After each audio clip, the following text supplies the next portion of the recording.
KPCC working president PC Vishnunath MLAക്ക് കൊല്ലത്ത് സ്വീകരണം നൽകി. ജില്ലാ കോൺഗ്രസ് കമ്മിറ്റിയാണ് സ്വീകരണം സംഘടിപ്പിച്ചത്. യോഗം മുതിർന്ന കോൺഗ്രസ് നേതാവ് VM സുധീരൻ ഉദ്ഘാടനം ചെയ്തു. KPCC വർക്കിംഗ് പ്രസിഡന്റായി നിയമിതനായതോടുകൂടിയാണ് കുണ്ടറ MLA കൂടിയായ PC വിഷ്ണുനാഥിന് കോൺഗ്രസ് ജില്ലാ കമ്മിറ്റിയുടെ നേതൃത്വത്തിൽ സ്വീകരണം നൽകിയത്. കൊല്ലം DCC ഹാളിൽ സംഘടിപ്പിച്ച യോഗം മുതിർന്ന കോൺഗ്രസ് നേതാവും KPCC മുൻ അധ്യക്ഷനുമായിരുന്ന VM സുധീരൻ ഉദ്ഘാടനം ചെയ്തു.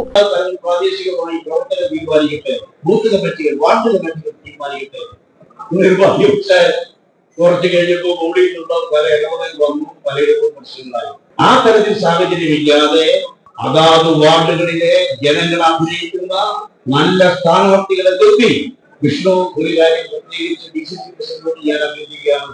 നമ്മുടെ ഈ കൊല്ലം കോർപ്പറേഷന്റെ ഇന്നത്തെ അവസ്ഥയിൽ മാറ്റം ഉണ്ടാക്കാൻ ഈ തെരഞ്ഞെടുപ്പ് പ്രയോജനം. കൊല്ലം ജില്ലയിൽ ജില്ലാ പഞ്ചായത്തിലും നമ്മുടെ ത്രിതല പഞ്ചായത്ത് സംവിധാനത്തിലും കോർപ്പറേഷനിലും ഗുണപരമായ മാറ്റം ഉണ്ടാക്കുക എന്നുള്ളത് നിയമസഭാ തെരഞ്ഞെടുപ്പിന് മുമ്പ് നമ്മെ അഭിമുഖീകരിക്കുന്ന ഏറ്റവും വലിയ ദൗത്യമാണ്. ആ ശ്രമകരമായ ദൗത്യം വിഷ്ണു ഇങ്ങോട്ട് വന്നത് ഞാൻ പറഞ്ഞതിനോട് രാവിലെ അത് നിലമ്പൂരിൽ നൽകുന്നു. നിലമ്പൂരായി നമ്മുടെ ചുമതല ഏറ്റെടുത്തിരിക്കുകയാണ്. പ്രവർത്തകർ നൽകിയ സ്വീകരണത്തിന് PC വിഷ്ണുനാഥ് MLA മറുപടി നൽകി. വിശ്വസിച്ച് നമ്മൾ പ്രവർത്തിച്ചാൽ പാർട്ടി നമ്മളെ വിശ്വസിക്കും. പോകാനോ ലോബി ചെയ്യാനോ ഒന്നും പോകേണ്ട ആവശ്യമില്ല. നമ്മളെ ഉപയോഗിക്കാൻ കൊള്ളും എന്ന് തോന്നിയാൽ പാർട്ടി നമ്മളെ ഉപയോഗിക്കും. പാർട്ടി നമുക്ക് ചുമതലകളെ ഏൽപ്പിക്കും.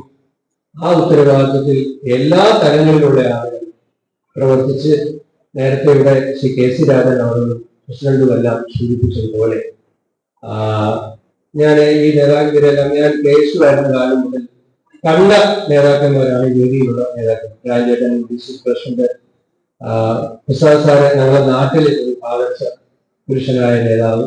DCC president P Rajendra Prasad അധ്യക്ഷത വഹിച്ചു. കോൺഗ്രസ് നേതാക്കളായ advocate S Bindu Krishna, MM Nazeer, KC Rajan, Sooraj Ravi, P Jermias, MM Sanjeev Kumar തുടങ്ങിയവർ പങ്കെടുത്തു. ന്യൂസ് ബ്യൂറോ, കൊല്ലം.